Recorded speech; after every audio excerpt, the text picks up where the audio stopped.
दोस्तों, अगर आपको साइंस फिक्शन और मिस्ट्री से भरी कहानी सुननी है तो आप सही जगह पे आए हो। आज मैं आपको एक ऐसी ही सीरीज एक्सप्लेन करने वाली हूँ जहाँ पे दुनिया अब green zone and red zone में डिवाइड हो गई है।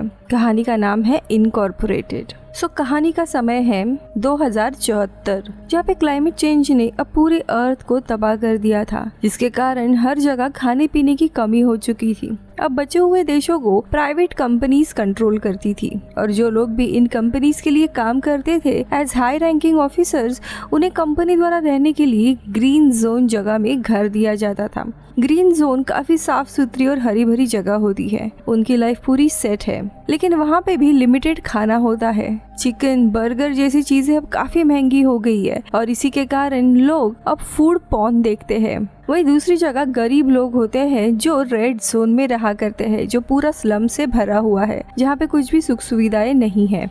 अब हम बेन नाम के एक हाई ऑफिसर को देखते हैं जो ग्रीन जोन में रहता है। बेन स्पीगा कॉर्पोरेशन नाम के एक टॉप क्लास कंपनी में काम करता है, जिसने पूरी दुनिया भर में अपना कब्जा करके रखा है। उसकी वाइफ होती है लॉरा। लॉरा एक सर्जन होती है और वो स्पीगा कॉर्पोरेशन, इस कंपनी के ओनर एलिजाबेथ की इकलौती बेटी होती है। इनका काफी आलीशान घर होता है। अब नाश्ता वगैरह होने के बाद बेन अपने ऑफिस के लिए निकल जाता है, जिसके बाद बेन उसे गुड बाय करके अपने ऑटोमेटिक कार से ऑफिस जाता है और हम शहर का नजारा देखते हैं। ब्रिज के दोनों तरफ स्लम होते हैं और एक इनविजिबल शील्ड होती है ताकि कोई भी रेड जोन का आदमी यहाँ पे ना आ सके। अब यहाँ पे ऑफिस में आने के बाद बेन अपने कोवर्कर और बॉस चैड के साथ एवरक्लियर नाम के अपने नए सॉफ्टवेयर का प्रेजेंटेशन दे रहा होता है। वो बताता है कि इस सॉफ्टवेयर की मदद से कंपनी किसी भी दूसरे इंसान के मन की बातों को रिकॉर्ड कर सकती है और हमें लोगों के बुरे ख्यालों के बारे में पहले ही पता चल सकता है। अब ये प्रेजेंटेशन दे रहे होते हैं जूलियन नाम के एक इंसान को, जो इस कंपनी का सिक्योरिटी हेड है। अब जूलियन इस डिवाइस को जल्दी से रेडी करने के लिए कहता है और यहाँ से निकल जाता है। वही रेड जोन में हम थियो नाम के एक आदमी को देखते हैं जो कि स्लम में रहता है। उसे दो गुंडे पकड़कर टेरेंस नाम के उसके लीडर के सामने लेकर आते हैं। दरअसल थियो टेरेंस का बिजनेस पूरा चौपट करना चाहता था और इसी की सजा देने के लिए टेरेंस आज थियो की एक उंगली काटने वाला होता है। लेकिन तभी टेरेंस की नजर उसके एक आदमी पर पड़ती है जिसे थियो ने लड़ाई करते दौरान काफी मारा होता है, जो देखकर थियो उसे कहता है कि तुम्हारे गुंडों को मैं आसानी से हरा सकता हूँ। इसलिए टेरेंस अब उसकी और उन दो गुंडों की लड़ाई करवाता है, जिसमें थियो उन लोगों को हरा देता है। जिसे खुश होकर टेरेंस थियो को उसके लिए काम करने का ऑफर देता है। अब दूसरी जगह हम स्पीगा कॉर्पोरेशन में बेन को देखते हैं, जो कि एक हैकिंग डिवाइस की मदद से एक कंप्यूटर को हैक करके एलेना नाम की लड़की को ढूंढ रहा होता है। डेटाबेस लाइव लोगों को स्कैन करके एलेना को ढूंढ निकालता है, जो इस वक्त एक एग्जीक्यूटिव क्लब में एंटर कर रही होती है, जो कि यहाँ पे एस्कॉर्ट होती है। लेकिन वो क्लब हाई रैंकिंग लोगों के लिए है, जिसके लिए बेन को अपना प्रमोशन करवाना होगा। और इसी के साथ हम फ्लैशबैक में जाते हैं। काफी सालों पहले बेन और एलेना दोनों स्लम में रहा करते थे। बेन एलेना से काफी प्यार करता था, लेकिन एक दिन एलेना अचानक से गायब हो गई और उसी को ढूंढने के लिए बेन अपनी पहचान बदलकर ग्रीन जोन में चला आया है, जहां आने के बाद उसने लॉरा नाम के एक लड़की से काफी दोस्ती की और उससे शादी भी कर ली। यानी कि बेन एक तरह से यहाँ पे सिक्योर है, इसीलिए उसने लॉरा से शादी की थी। खैर, अब उस रात घर आने के बाद हम देखते हैं लॉरा उसे डिनर पर मिलती है, जहाँ पे वो बताती है कि हमें फाइनली स्पीगा कॉर्पोरेशन की तरफ से बेबी पैदा करने का इजाजत मिल चुका है। हमें जल्दी ही फैमिली प्लान करनी चाहिए। ये सुनकर बेन खुश होने का नाटक करता है। अगले दिन हम एलिजाबेथ को देखते हैं, जो बेन से मिलने के लिए आती है और उसे लॉरा के बारे में बात करने लगती है। दरअसल लॉरा अपने माँ से मिलना नहीं चाहती थी और इसीलिए एलिजाबेथ बेन को कन्विंस करने के लिए उसके पास आई थी। अब वो जाने के बाद बेन उसे कॉल करके बताता है कि तुम्हें अपने माँ से मिलना चाहिए। फिर बेन बताता है कि आज शाम वो अपने कुछ दोस्तों के साथ क्लब जा रहा है, जो कि रेड जोन यानी कि साउथ गेट के पास है, और वो लॉरा को भी इनवाइट करता है। लेकिन साउथ गेट का नाम सुनकर लॉरा बहुत ही ज्यादा पैनिक होने लगती है और वो मना कर देती है और फोन रख देती है। और तभी हम उसका एक फ्लैशबैक देखते हैं, जहाँ पे कोई इंसान उसके ऊपर हमला कर रहा होता है और इसी याद के कारण वो पैनिक हो रही थी। अब खुद को शांत करने के लिए लॉरा अपने हाथ पर एक जख्म करती है। काफी खून बहने लगता है और वो शांत होती है, लेकिन तभी तुरंत वो अपने एक हीलिंग स्प्रे की मदद से उस जख्म को भी ठीक कर देती है। अब शाम को बेन अपने कुछ दोस्तों के साथ रेड जोन में उसी जगह जाकर ड्रिंक्स वगैरह करने लगते हैं। इसी बीच में चैड की हालत खराब हो जाती है, जिसे बेन वॉशरूम में लेकर आता है और चैड के नजर में आए बिना ही बेन उसके गर्दन से खून का सैंपल ले लेता है। अब वहाँ से वापस जाने के वक्त बेन एक बहाना बनाता है कि वो कुछ सामान भूल गया है और पिछले गेट से वो बार से बाहर निकलता है और वहाँ से थोड़ी ही दूर पे एक पुराने अबैंडन बिल्डिंग में आ जाता है थियो से मिलने के लिए। अब यहाँ समझ आता है कि थियो दरअसल एलेना का भाई होता है। अब बेन थियो को बताता है कि मुझे एलेना मिल गई है, वो एक एक्सक्लूसिव क्लब में काम कर रही है, लेकिन वहाँ जाने के लिए मुझे अपना प्रमोशन करवाना पड़ेगा, जो मैं जल्द ही इलीगल तरीके से करवाने वाला हूँ। फिर ये सब कहकर वहाँ से बेन निकल जाता है। अगले दिन बेन को विस्लर नाम की एक डिवाइस मिलती है। ये डिवाइस एक शॉक वेव रिलीज करता है जिससे इंसानों की हालत खराब हो सकती है। अब बेन मीटिंग के दौरान ये डिवाइस चैड के ऊपर ही यूज करता है, जिसके कारण उसकी हालत खराब होने लगती है और वो वॉशरूम में चला जाता है, जिसका फायदा उठाकर बेन चैड के लिए हुए ब्लड सैंपल की मदद से उसका कंप्यूटर एक्सेस करता है, जिसमें से वो कुछ फाइल्स अपने ड्राइव में डाउनलोड करता है। अब शाम को हम देखते हैं जब सारे वर्कर्स घर जा रहे होते हैं तब उनकी तलाशी होती है। तभी तलाशी के दौरान गार्ड्स को चैड के पास से वही ड्राइव मिलती है जिसे बेन ने उसके पॉकेट में छुपा के रखा था। अब कंपनी के इम्पोर्टेंट फाइल चैड कहीं लेके जा रहा था, जो कि काफी इलीगल होता है, इसीलिए तुरंत उसे नौकरी से निकाल दिया जाता है और पूछताछ के लिए उसे जूलियन के सामने एक रूम में कैद किया जाता है।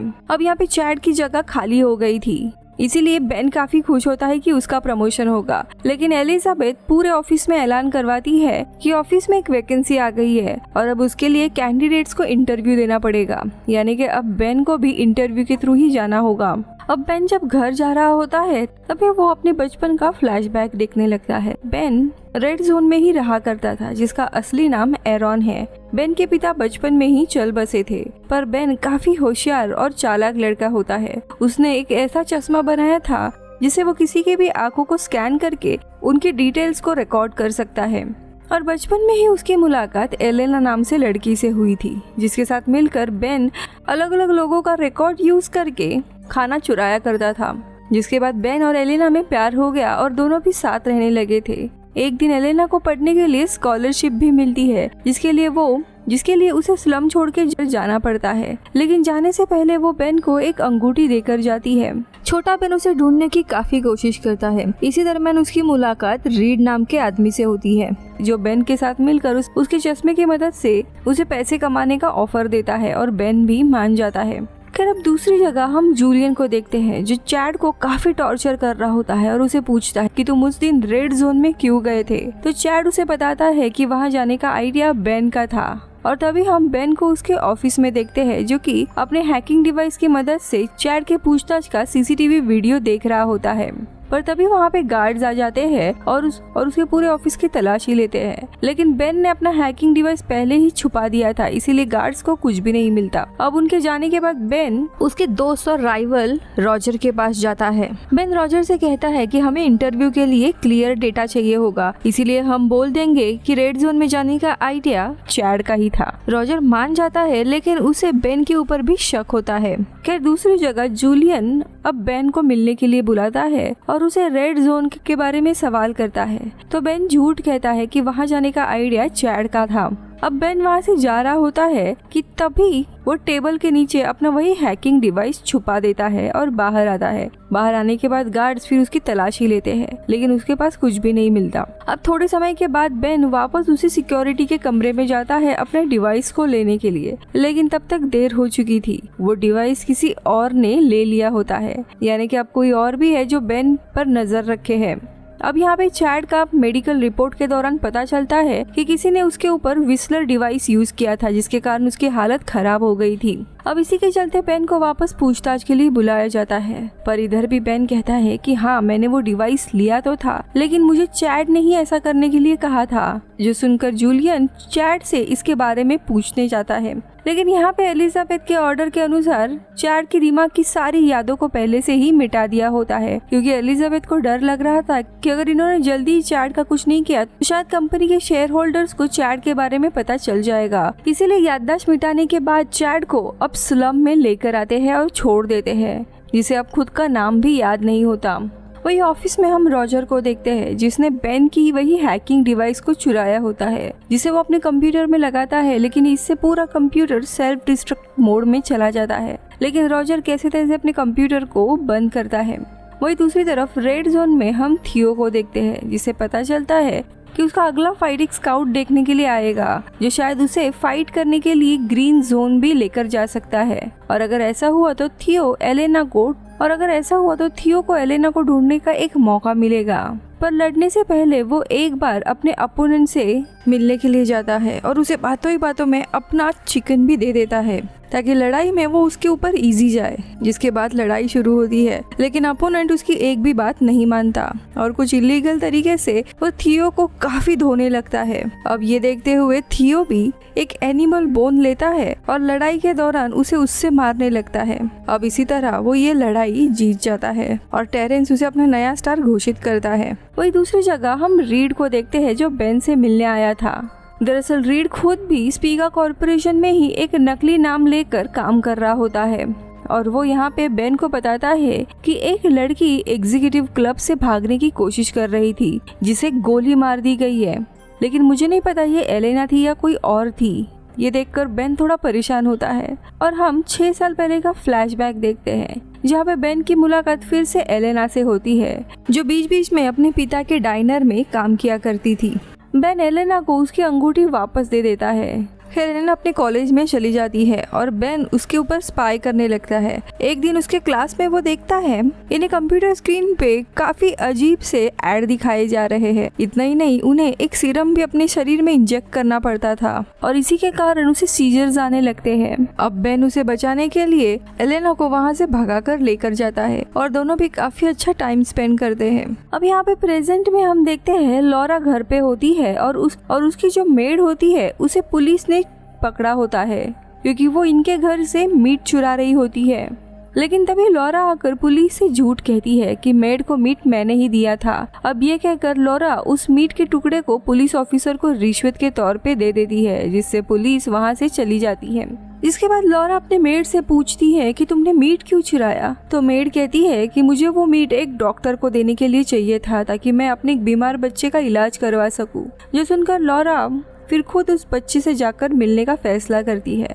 लेकिन अब कंपनी की ओनर की बेटी रेड जोन में आने वाली है। ये सुनने के कारण काफी सारे गरीब लोग एक जगह पे आकर जमा हो जाते हैं उससे मिलने के लिए। लेकिन तभी वहाँ पे गार्ड्स आते हैं जो इन सारे लोगों पर स्मोक बॉम्ब से हमला कर देते हैं। वहाँ पे काफी भगदड़ मच जाती है और तभी इन सब के बीच में लॉरा का सर पर कोई चीज आकर गिर जाती है और वो वही बेहोश होती है। अब पुलिस इस क्राउड को शांत करती है जिसके बाद लॉरा की उस मेड को भी नौकरी से निकाल दिया जाता है।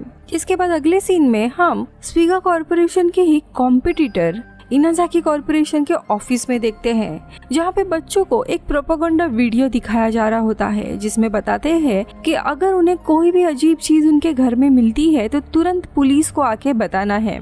इधर हम कंपनी के वाइस प्रेसिडेंट डायना को भी देखते हैं जो कि प्रेग्नेंट होती है, पर वो अपने होने वाले बच्चे को ऐसी जिंदगी नहीं देना चाहती थी, इसीलिए वो जॉब चेंज करने का सोचती है और एक मीटिंग के बहाने अपने टीम को लेकर एलिजाबेथ से मिलने आती है, जहाँ पर डायना चुपके से एलिजाबेथ को बता देती है कि उसे अपनी कंपनी छोड़नी है।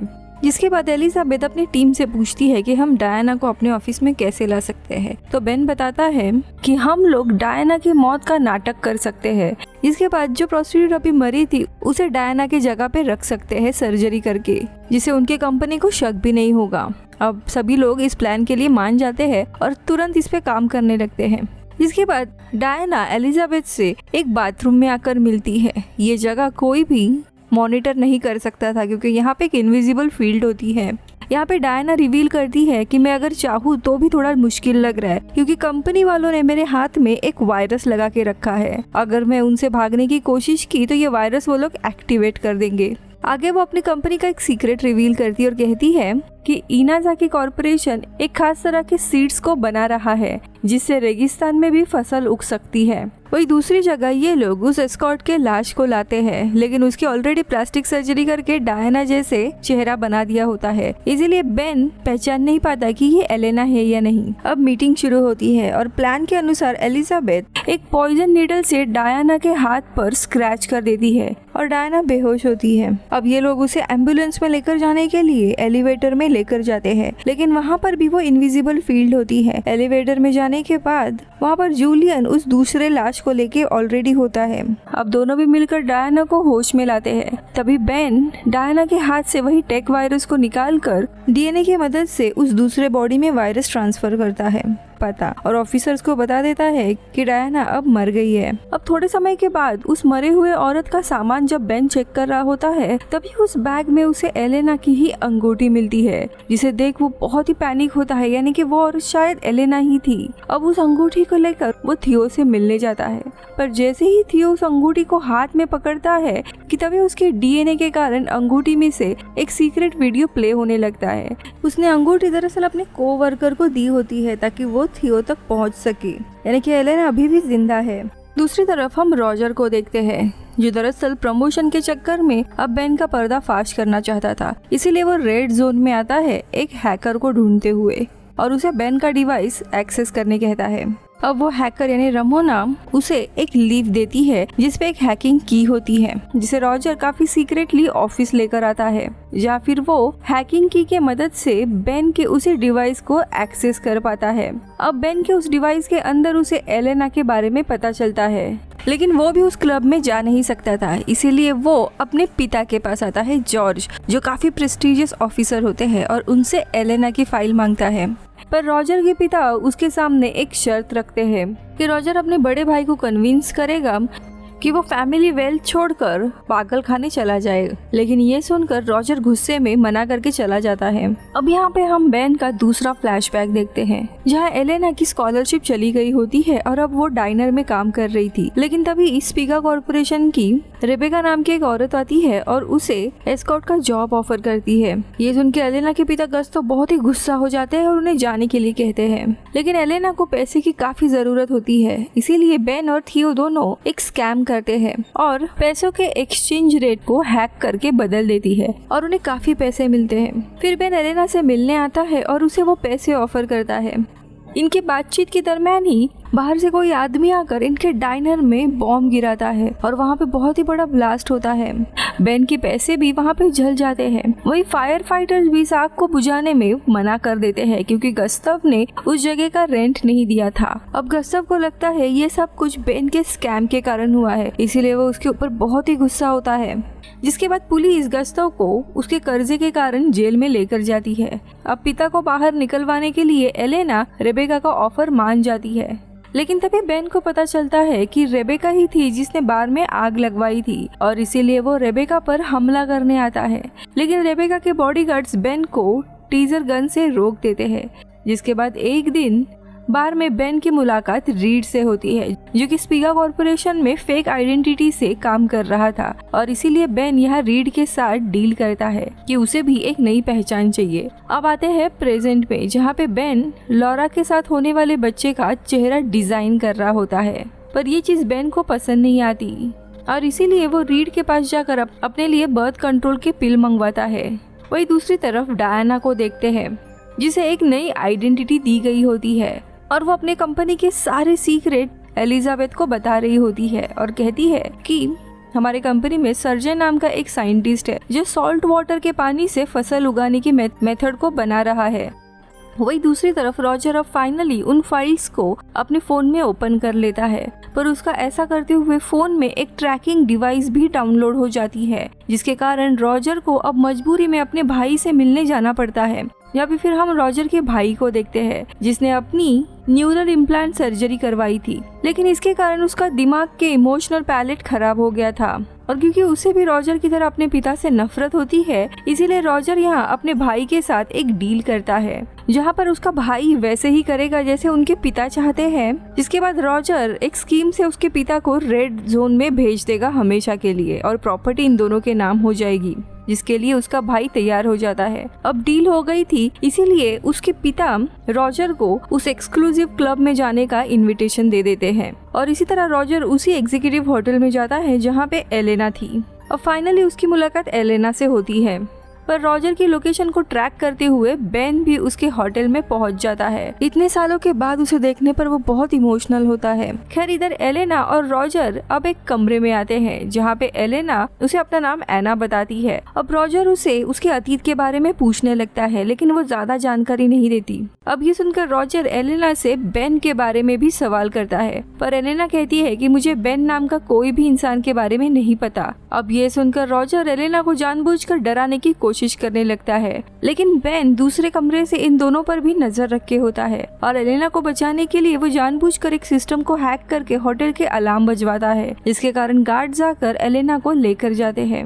अब इसके बाद बेन वहाँ से निकलकर ऑफिस आता है और यहाँ पे वो जूलियन को अपने एवरक्लियर प्रोजेक्ट का प्रेजेंटेशन देता है, जिसे अब पूरा करने के लिए उसे बस 1 महीने का समय दिया जाता है। जबकि रॉजर अब रेड जोन में आकर एलेना के एक पुराने टीचर से मिलता है और उनसे एलेना के पिता का फोन नंबर लेकर फाइनली वो गस्तव से मिलने जाता है और उसे बेन की तस्वीर दिखाकर पूछता है कि क्या तुम इन्हें जानते हो। तो गस्तव कहता है कि हाँ, इसे जानता हूँ और रॉजर को सारा सच पता चल जाता है कि वो रेड जोन से आया है। इसलिए अब वो गस्तव के साथ मिलकर उसकी आइडेंटिटी रिवील करने का सोचता है ताकि प्रमोशन उसे मिले। पर तभी रॉजर की लोकेशन का सारा अपडेट बेन को भी मिल रहा होता है और वो तुरंत रॉजर से मिलने उसी लोकेशन में आता है।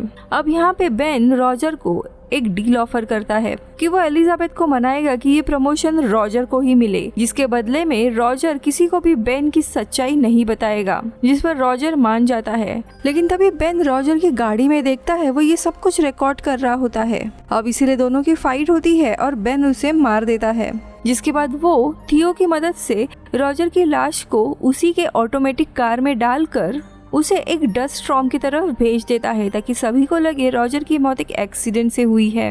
वही अगले दिन हम लॉरा को देखते हैं जो कि रेड जोन में आती है ताकि वो अपने अतीत में हुए उस हादसे को भुला सके।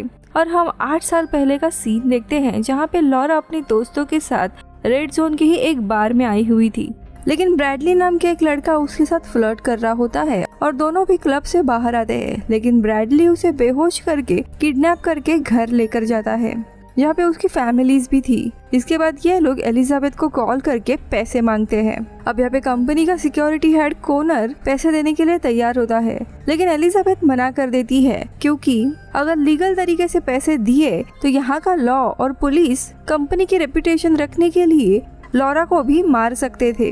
अभी के लिए एलिजाबेथ पैसे देने से मना कर देती है और लॉरा को ढूंढने के लिए वो अपने खास जासूस जूलियस को भेजती है।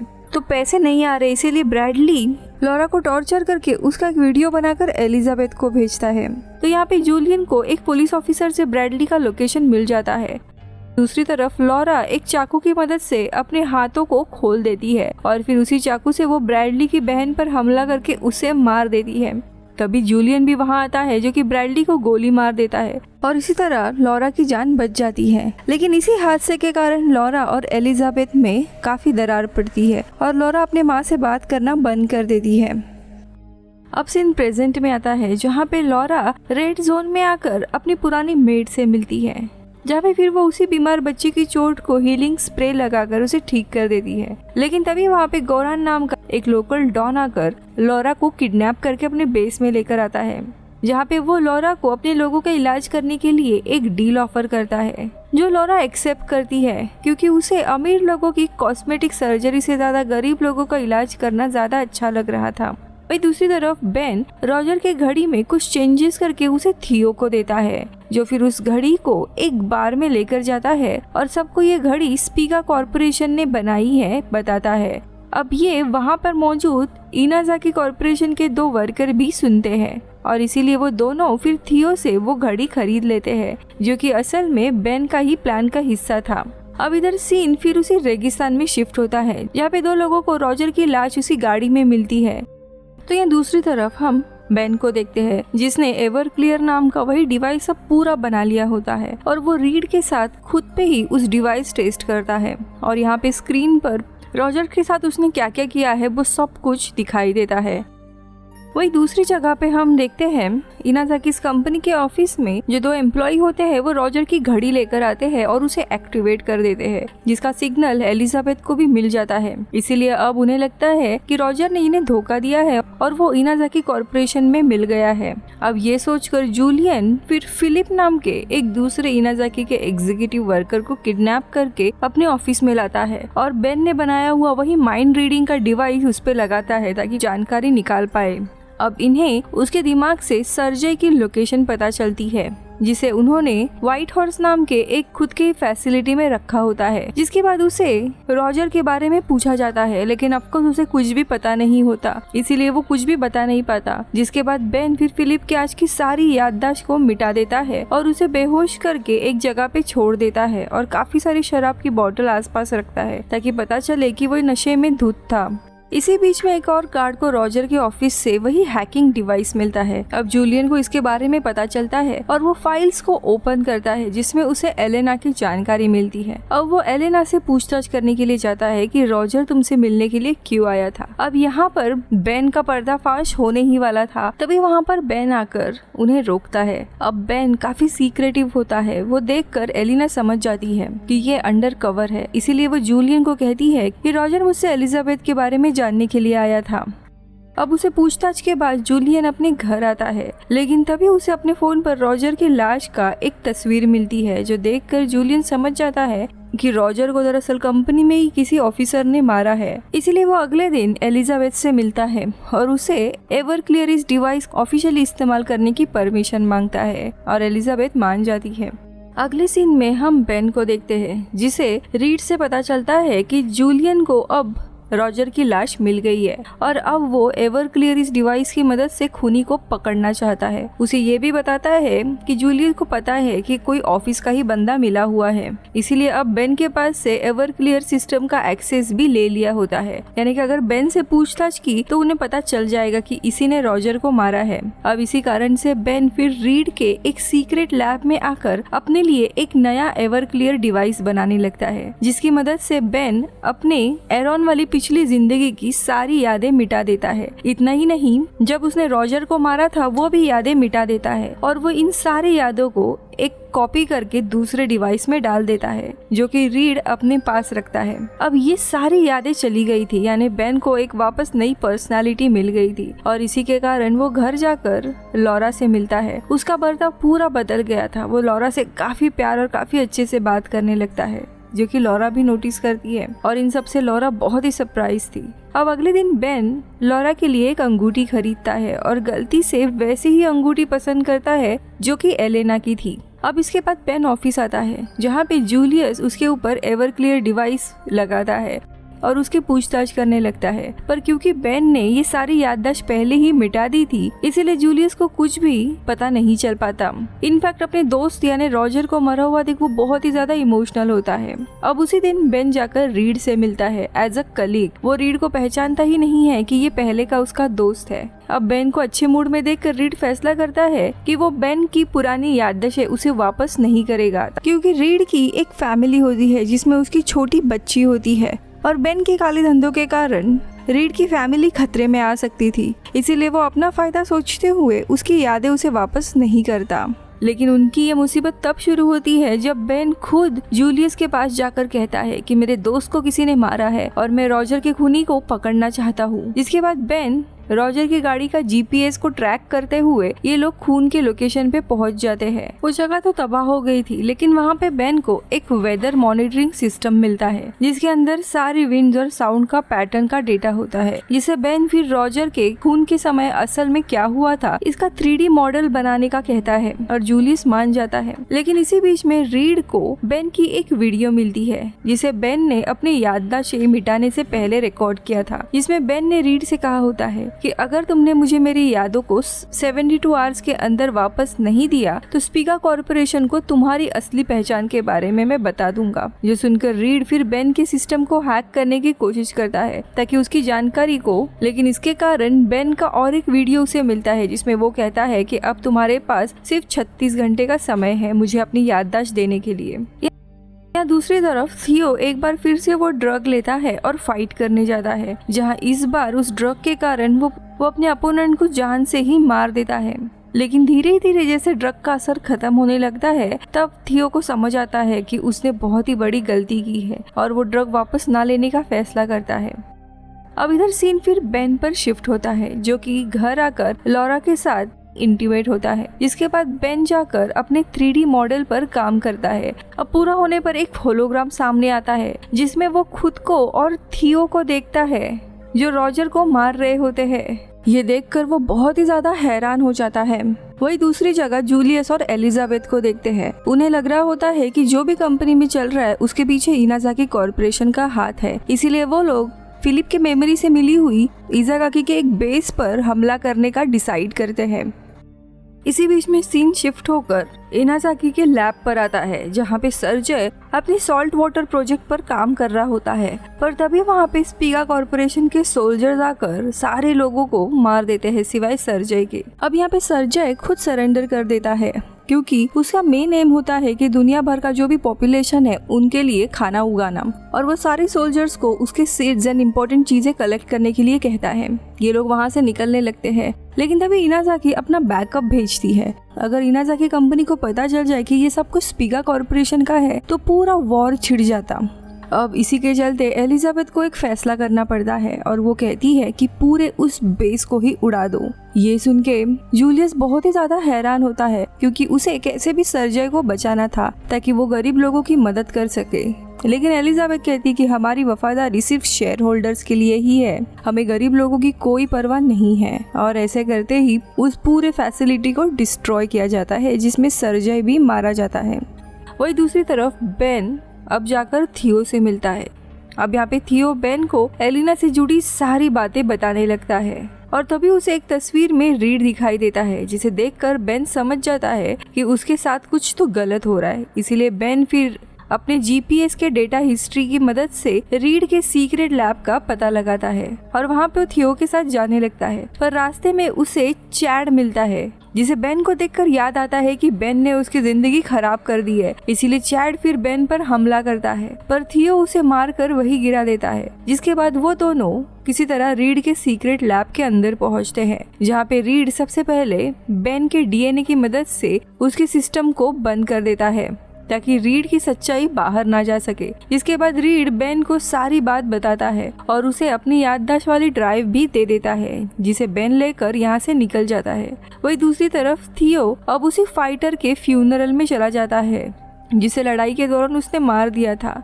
लेकिन थियो अब लड़ाई छोड़ने का फैसला करता है और इसीलिए टेरेंस से मिलने जाता है। पर टेरेंस थियो को उसकी ग्रीन जोन में एक फाइट होने वाली है इसके बारे में बताता है। अब एलेना को ढूंढना था, इसीलिए वो आखिरी फाइट लड़ने के लिए मान जाता है।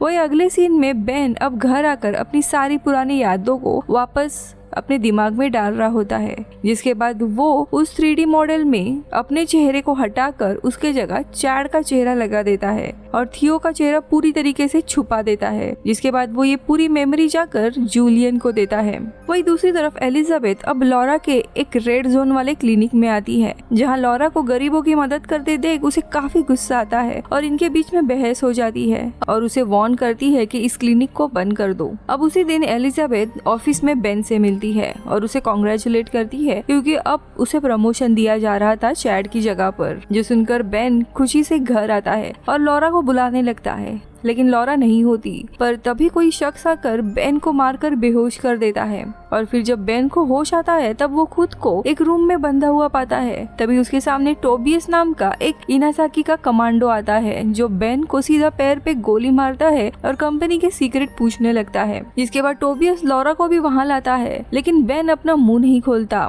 और तभी टोबियस लॉरा को गोली मार देता है। लेकिन तभी अचानक से उसे होश आता है। दरअसल वो एक सिमुलेशन में होता है, क्योंकि एलिजाबेथ ने ही करवाया होता है, देखने के लिए कि वो कंपनी से लॉयल है या नहीं।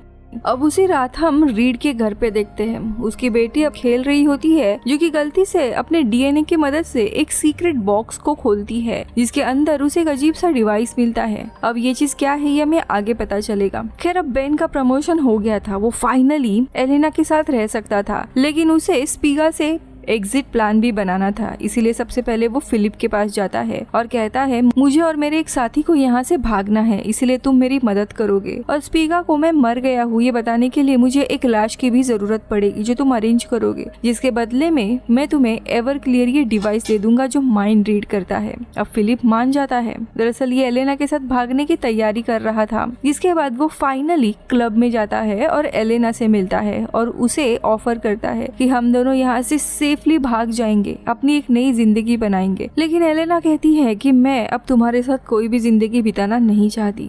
वो बताती है कि तुम बचपन से मुझे सिर्फ सपने ही दिखाते आ रहे हो कि एक दिन हम अच्छे से रहेंगे, लेकिन तुमने हमेशा ही कोई ना कोई गलत चीज ही की है, इसके कारण हमारी मुसीबतें और बड़ी है। इतना ही नहीं, अब काफी साल बीत चुके हैं, मेरे ऊपर जो बुरा होना था वो ऑलरेडी हो चुका है। मैं नहीं चाहती कि तुम अभी आकर मुझे बचाओ, और वैसे भी मेरा स्पीगा कॉर्पोरेशन के साथ कॉन्ट्रैक्ट है, अगर मैंने उसे तोड़ दिया तो जिंदगी भर के लिए वो हमें ढूंढते फिरेंगे और हम सिर्फ भागते ही रहेंगे, इसीलिए तुम यहाँ से चले जाओ। अब ना चाहते हुए भी बेन को वहाँ से जाना पड़ता है। उसी रात उसकी मुलाकात रीड से होती है जो उसे गुड बाय करने के लिए आया होता है, क्योंकि वो बताता है कि जो डिवाइस उसके बेटी को मिला था वो सीधा अब स्कूल में लेकर गई थी और अब पुलिस आकर उससे पूछताछ करने वाले हैं और उनका सारा पोल खुलने वाला है, इसीलिए यहाँ से वो भाग रहा है। रीड चला जाता है। वही दूसरी तरफ जूलियन अब सोल्जर के साथ चैड को पकड़ने के लिए रेड जोन में आता है, लेकिन तभी चैड उन सोल्जर में से बेन को समझकर उस पर हमला करने आता है, जिसके कारण सोल्जर चैड को मार देते हैं। वही क्लिनिक में लॉरा एक चोर को पकड़ती है जो कि उसके सप्लाई को चुरा कर भाग रहा था, जिसे सबक सिखाने के लिए लॉरा गॉरन के ही एक गुंडे से कहकर उस चोर का एक हाथ कटवा देती है। यानी लॉरा भी अब पूरी तरीके से बदल गई है। अब उसी रात एलिजाबेथ लॉरा से मिलने के लिए आती है और वो उसे वापस क्लिनिक बंद करने के लिए कहती है, लेकिन लॉरा उसे कहती है कि मैं क्लिनिक तभी बंद करूंगी जब आप मर जाओगे। लेकिन अपने बेटी का ये नया कॉन्फिडेंस देखकर एलिजाबेथ एक्चुअली में खुश होती है। वही दूसरी तरफ ग्रीन जोन में थियो की स्विमिंग पूल में अब एक फाइट होती है, लेकिन थियो इस बार बिना ड्रग के लड़ रहा होता है। वही उसके अपोनेंट ने ड्रग ली होती है, इसके लिए वो उसके ऊपर काफी भारी पड़ता है। लेकिन यहाँ पे थियो खुद को बचाने की ज्यादा कोशिश नहीं करता क्योंकि वो गिल्टी महसूस कर रहा था। पर तभी टेरेंस थियो को वहाँ से उठाकर अपने बेस पे लेकर आता है और उसे बताता है मैंने तुम्हारे बॉयफ्रेंड एंथोनी को किडनैप करवा लिया है। जो सुनकर थियो एंथोनी की जान बचाने के लिए कहता है कि मैं स्पीगा कॉर्पोरेशन के एक हाई रैंकिंग ऑफिसर को जानता हूँ जो तुम्हारी इलीगल कामों में मदद कर सकता है, यानी कि बेन। जो सुनकर टेरेंस अब एंथोनी को छोड़ देता है। दूसरी तरफ क्लब में एक मेड एलेना से आकर मिलती है जो एलेना को बताती है कि हमें बेन का फायदा उठाना चाहिए ताकि स्पीगा कॉर्पोरेशन से हम बदला ले सके, जो दूसरी औरतों को जानबूझकर स्टडी के बहाने यहाँ पर लेकर आते हैं और एस्कॉर्ट बना देते हैं। एलेना मान जाती है। वही अगले सीन में हम फिलिप को देखते हैं जो कि बेन और एलेना का इंतजार कर रहा होता है ताकि इनकी भागने में मदद करे, लेकिन बेन उल्टा अपनी जगह पे रीड और उसकी फैमिली को यहाँ से निकालने का फैसला करता है। अब इसके बदले में बेन एज प्रॉमिस्ड फिलिप को एवर क्लियर डिवाइस का एक कॉपी लाकर देता है, जिसके बाद बेन रीड को एक आखिरी गले मिलता है। जिसके बाद रीड और उसके एक फैमिली को एक सप्लाई ट्रक में छुपाकर वहाँ से भेज दिया जाता है। जिसके बाद बेन जाकर एलेना से मिलता है और उसे बताता है कि हमारी जगह अब रीड और उसकी फैमिली सेफली यहाँ से चली गई है। वो दोनों भाग नहीं पाए, इसीलिए वो उससे माफी मांगता है। लेकिन साथ ही बेन ये भी कहता है कि मुझे अब प्रमोशन मिल चुकी है और इसीलिए मैं अब स्पीगा कॉर्पोरेशन के और भी डिवाइस और सीक्रेट जान सकता हूँ, जिसका इस्तेमाल मैं भविष्य में यहाँ से भागने के लिए कर पाऊंगा। जिस सुनकर एलेना फिर बेन से कहती है तुमने जो भी किया वो सब सही था। इसके बाद दोनों भी एक दूसरे को किस करते हैं। अब अगले दिन जूलियन चैड की लाश को दफना देता है। वही दूसरी तरफ बेन और लॉरा चैड के घर में रहने के लिए शिफ्ट हो जाते हैं और तभी लॉरा को गुड न्यूज मिलती है कि वो अभी प्रेग्नेंट है, लेकिन शायद वो इस बात से खुश नहीं होती और यहीं पर ये सीरीज खत्म होती है। ये एक सीरीज नहीं बल्कि हमारा शायद फ्यूचर ही है। आपको क्या लगता है इसके बारे में मुझे कमेंट्स में जरूर बताइए। मैं मिलती हूँ अगले वीडियो में। Bye bye.